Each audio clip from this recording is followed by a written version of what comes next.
Hi there, my name is Neil Bacon, the Rabbi from another planet. Please like, share, and subscribe, and ring that little bell so you are notified when new videos drop. And I have been watching Better Call Saul. This is a review of episodes 4 and 5 of season 5 of Better Call Saul. And the reason I'm putting these two together is because I was really kind of disappointed.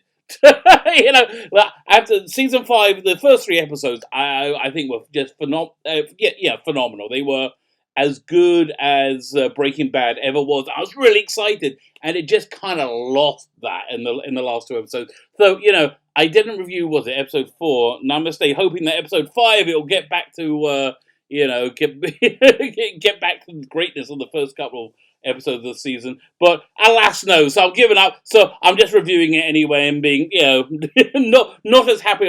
Listen, it's still wonderful. It's still Better Call Saul. But this is Better Call Saul, not Breaking Bad. And the first 3 episodes, we were in Breaking Bad territory, and Breaking Bad, I feel, is probably one of the greatest television experiences. I was going to say of the last decade. Was it the last decade? No, probably the last 2 decades.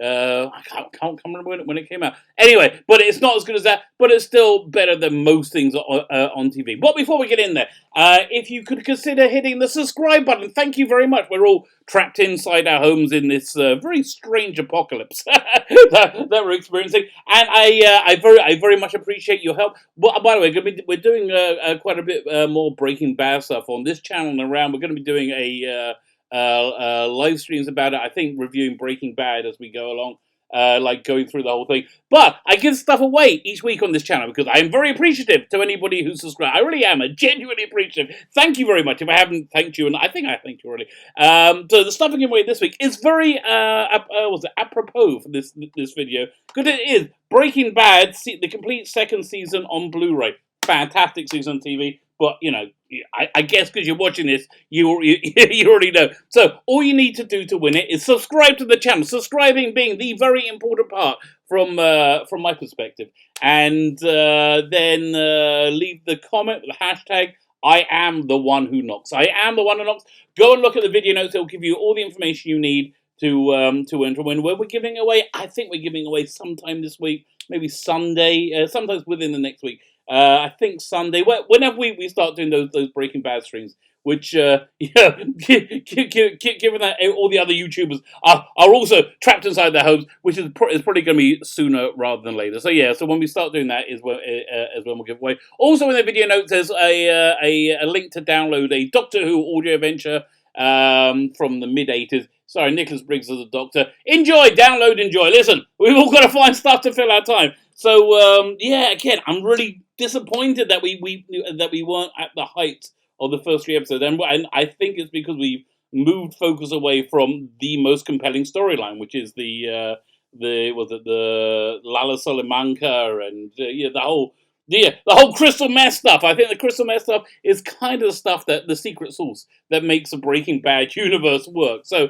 let's go over everything that went down. So I think the first thing to talk about is Jimmy, Saul, whoever you want to call it. I call him either Saul or Jimmy depending on who he's interacting with. But as this plot point is really about his interaction with Howard, he's kind of both. So I don't know what to call him. So Howard is going through some life changes, shall we say, since Jimmy's brother died. But they seem kind of insincere. They seem kind of very superficial. I don't think Howard realizes that they're superficial, but he's 12-stepping it to a certain extent. I think he wants to make amends. That's why he's getting in touch with Jimmy and offering him a job. And I think he'll probably be good for was it HHM? Is it HHM? Yeah, I think he probably would be good. But Saul, I was going to say Saul, not Jimmy. Saul is having nothing of it. Like if you couldn't have my back when I needed you, then forget it. But like the depth of his hatred really is that takes it to like this whole bizarre level. So we have the whole scene at the beginning of episode 4, Namaste, where he's going through this junk shop looking for something heavy until he eventually picks up these was it two or three bowling balls, and when I'm watching, I'm saying we're not going to know what they're for until the end. And when I saw what he used them for, I still don't really understand. I don't really get get it at all. Like he tosses these bowling balls over Howard's gate into, and they smash his car. I really, again, I'm just not that kind of person. I really just don't get that like animosity or like what's really driving on that. I hope we're going to get some more explanation because I really don't understand it.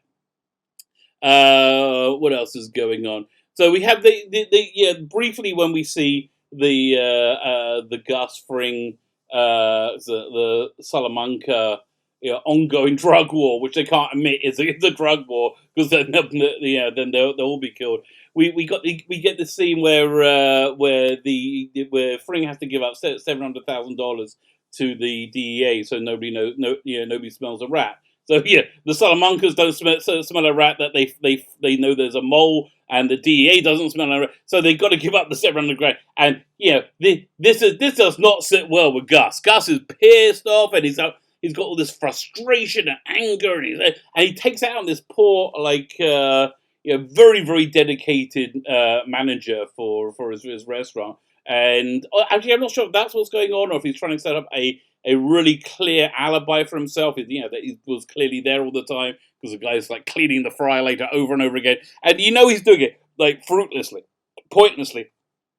So you feel bad for him. So so you had that play out over and again. But again, what's it the I really think I can't remember the name of the guy. He's clearly the best character in it. The guy who's like being made to be a mole in the Salamancas. Oh, what's he called? Who's clearly going to be killed. That like guy in the impossible situation. That's what really drives the show into Breaking Bad territory. And without him in it, I think it's okay, but it's not brilliant. Which is like, that really shouldn't be a criticism, but for a show that's so freaking good, it really should be. It should be brilliant, and we had it so brilliant for the first few episodes. So it's like it's really breaking my heart that it's not. So we got this whole thing going on with Mike as well. Mike is unraveling. He really can't cope with having to kill was it Werner, the German guy.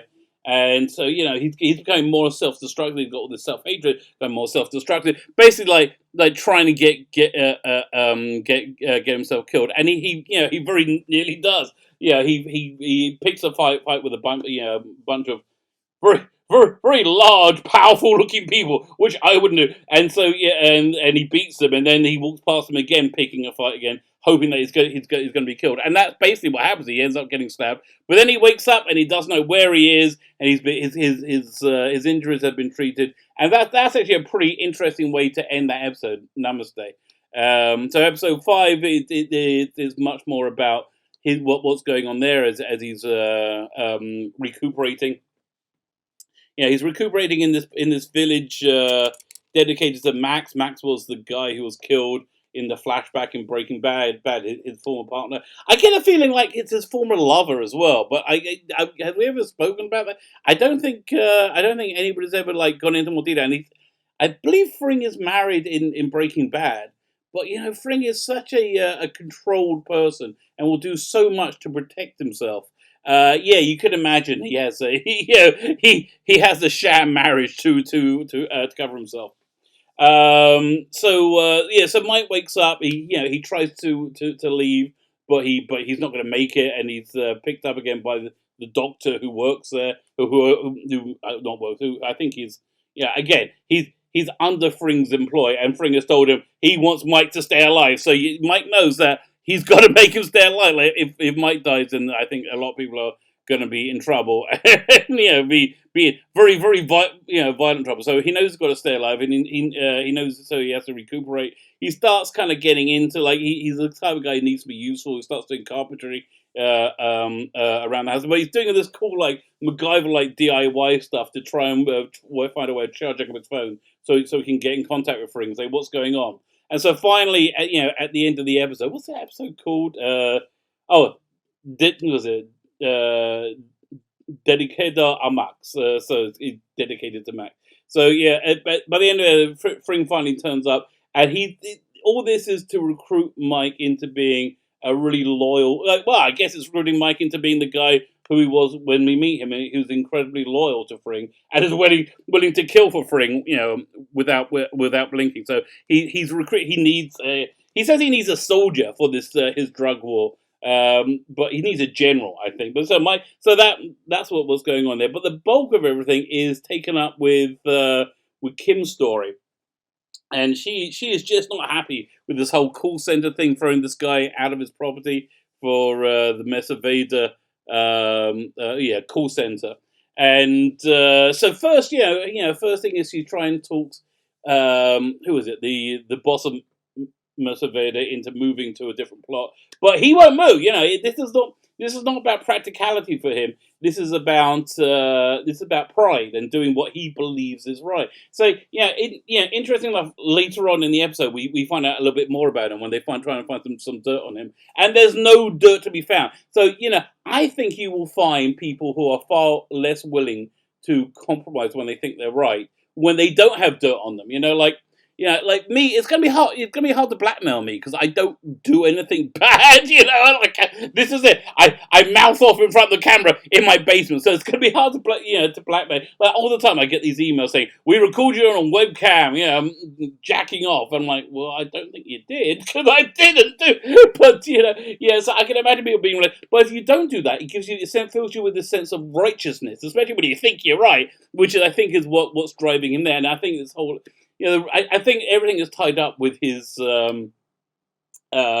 He strikes me as like a religious guy, which is probably why there's no dirt on him and why he's not willing to back down when he feels that right is on his side. So she tries to get him to move to a different plot, not happening it. So she realizes that she better call Saul. So that's what we're going there. So Saul. Firstly, we see Saul being like sneaky, sleazy Saul in court a lot, which is kind of fun. Which is the fun bit that we want from the show. I just wish we had the tension as well, which all this stuff just doesn't have the same stakes as the Fring Salamanca War. So but there's a bit not connected to this where he's in court and this guy he's defending a guy from like petty larceny. And the guy says, "Yes, I recognise him. He's sitting right there." And apparently, he's not sitting there. He's sitting back in the gallery, which I like. But he does every sneaky trick in the book to delay destruction on the guy's house from the proposed call a call center. He changes the numbers, which is a really nice callback to how he changed the numbers. I think it's the same numbers he changed with his brother when he basically drove his brother insane.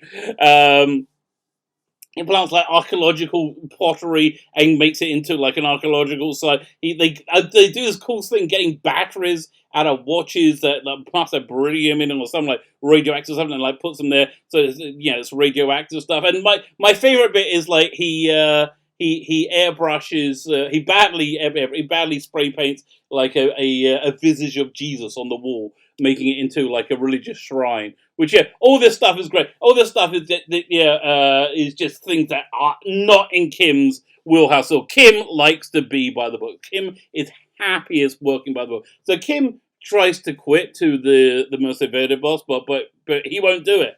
So when she's talking to Saul about this, Saul really brings out her bad side, which is what I think is going to be ultimately the thing that torpedoes their relationship. I just don't know how violently and badly it's going to torpedo it. But so she brings out the bad side when she like takes a piss out at the Mesaveda guy. You really see her like just dripping condensation and hatred of him. She can't stand him.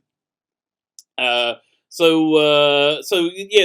leads up to Kim's boss trying to do the same thing and sell him on the other plot that Kim wanted to do the week before. But no, she is just not having it. So at that point, after Saul does all his tricks, he says, "Listen, you did your best. You give your guy, like I think that's it. If we go any further, this is not. We are getting into illegal territory, which is And Kim's like, yeah, okay, let's get into illegal territory. So she meets up with like this scuzzy underworld figure who Saul knows to get dirt on it. Which again, also another callback, which you see him being a scuzzy underworld guy. I think it was in season 1, and Mike choked him out. So he's like broken into the Mercedes guy's house, taking pictures of freaking everything, and like just thoroughly done it. And there's just no dirt on him. So he says, "Listen, we can get a couple of guys. We'll take him to the desert. We'll beat the crap out of him. He'll do whatever." And like, and so Jim is like, "No, we can't say this in front of Kim." No. And he ushers out, but Kim sees something in the pictures she took, which she thinks is a home run. I guess we're going to find out next week. Next week is called Goodman versus Wexler. What was it? Wexler versus Goodman. So yeah. So what makes that more interesting is Kim's boss is totally onto her. The boss in the legal firm is totally onto her. He's not buying her BS at all. And so she really cleverly deflects that by bringing those accusations to the most public forum possible, which is, I tell you, exactly what I do.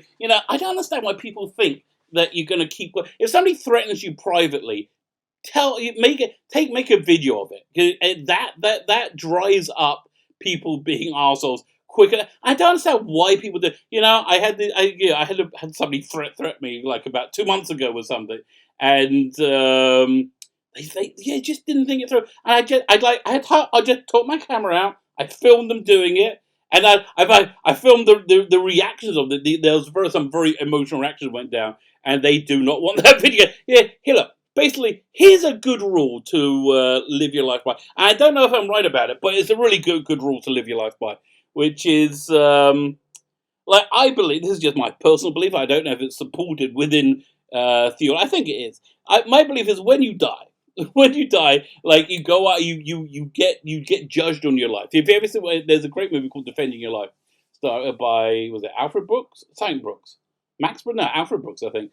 It's essentially, I think everybody in existence sees every second of your life. It sees everything you've ever done. So there is no hiding anything. Everything. I think if you make like some substantive change to yourself, then those things get erased. Those bad things you do get erased. But essentially, I think everybody sees everything.